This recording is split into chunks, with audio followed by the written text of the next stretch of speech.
ایک عورت ہے زبیدہ خاتون نام ہے، اس نے فرمایا جو بھی عمل کرو خالصتاً اللہ کی رضا سے کرو۔ عمل صحابہ کو حضور صلی اللہ علیہ وسلم نے صحابہ کو کیا سکھایا؟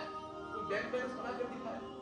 فرمایا نہیں، اللہ کے نبی نے صحابہ کو اعمال کے ساتھ جوڑا، اعمال کے ساتھ جوڑا۔ بھائی جو بھی اللہ کی ضرور کام ہو، اللہ کے حضور جاؤ، یہ مانگو، اللہ تمہارے مسائل حل کرے گا۔ حضور صلی اللہ علیہ وسلم نے خود اللہ کے حضور جا کر مانگا، اپنی امت کو بھی یہی سکھایا کہ بھائی سارے مسائل اللہ کے در سے حل ہوں گے، اللہ کے در سے حل ہوں گے۔ اس کے لیے اعمال بتائے، اور کسی عمل کو چھوٹے سے چھوٹا مت سمجھو جو خالصتاً اللہ کے لیے کیا گیا ہو، بلکہ ریاکاری اس کے اندر نہ ہو۔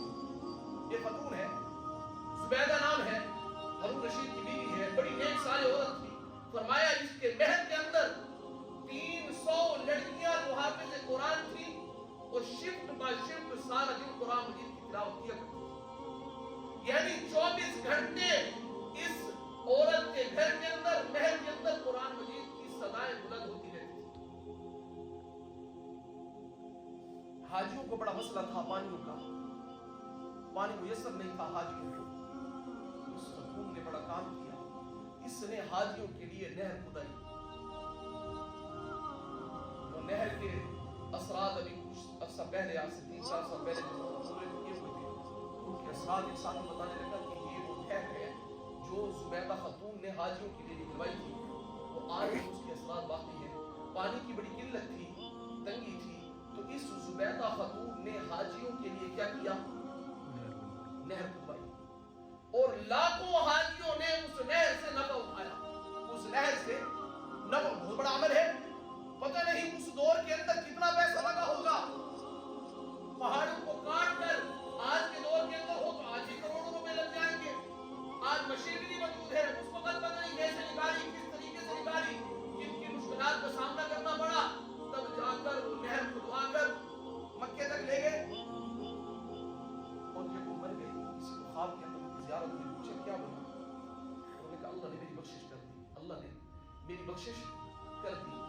انہوں نے کہا ان کو کرنی ہی تھی، اتنا بڑا عمل جو کیا تم نے حاجیوں کے لیے، اللہ نے آپ کی بخشش کرنی ہی تھی۔ فرمایا میرا وہ عمل نہیں جس کی وجہ سے میں نے حاجیوں کے لیے، لاکھوں حاجیوں کے لیے نہر کھدوائی، اور اس کی برکت کی وجہ سے اللہ نے مغفرت فرما دی۔ فرمایا نہیں، اللہ نے کہا وہ تو بیت المال کا تم نے اپنی زبان ہلائی، اور بیت المال کے اندر سب کچھ پڑا تھا، تمہارے خامد نے کر دیا، یہ تمہارا اس میں کیا لگا؟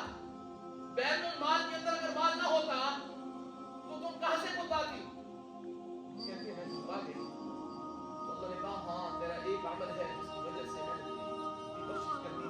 وہ عمل جو ہم نے کتابوں کے اندر پڑھا ہے، وہ عمل کیا تھا؟ فرمایا کہ اللہ اکبر کی آواز کانوں کے اندر پڑی، اللہ اکبر کی آواز کانوں کے اندر پڑی۔ فرمایا میں نے لقمے کو توڑا ہوا تھا اور منہ کی طرف لے کے جا رہی تھی، میرے سر سے دوپٹہ تھوڑا سا کیا تھا؟ نیچے تھا، صحیح معنوں کے اندر سر ڈھانپا ہوا نہیں تھا۔ تو جیسے ہی اللہ اکبر کی آواز میرے کانوں کے اندر پڑی، میں نے لقمے کو نیچے رکھ دیا، اور اللہ کے نام کا ادب کرنے کی وجہ سے میں نے سر کے اوپر کیا کر لیا؟ دوپٹے کو اوڑھ لیا۔ فرمایا وہ جو تم نے میرے نام کا ادب کیا اور اپنے لقمے کو نیچے رکھ دیا، فرمایا یہ عمل ہمیں اتنا پسند آیا، اس عمل کی وجہ سے فرمایا تمہاری مغفرت۔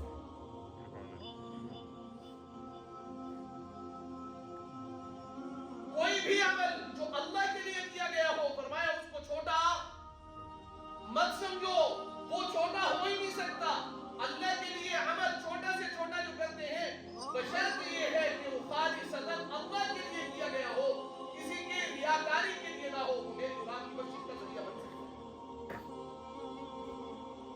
ہم یہ سمجھتے ہیں کہ شاید بڑے بڑے عمل کرنے کی بڑی عبادت کرنے چاہیے، میں نے اس طرح کا عمل کوئی بھی ہو اللہ کے لیے کیا جائے وہ اللہ کے ہاں قابل قبول ہے، مگر کیا پتا کہ کون سا عمل میری مغفرت کا ذریعہ بن جائے، کیا پتا کون سا عمل میری اور آپ کی مغفرت کا ذریعہ بن جائے۔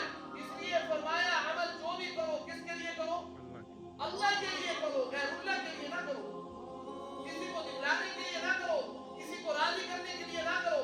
بھائی میں سخاوت کر رہا ہوں، لوگ سبھی کہیں گے اس وجہ سے کر رہا ہوں، میں نے یہ رفع عامہ کے لیے یہ کام کر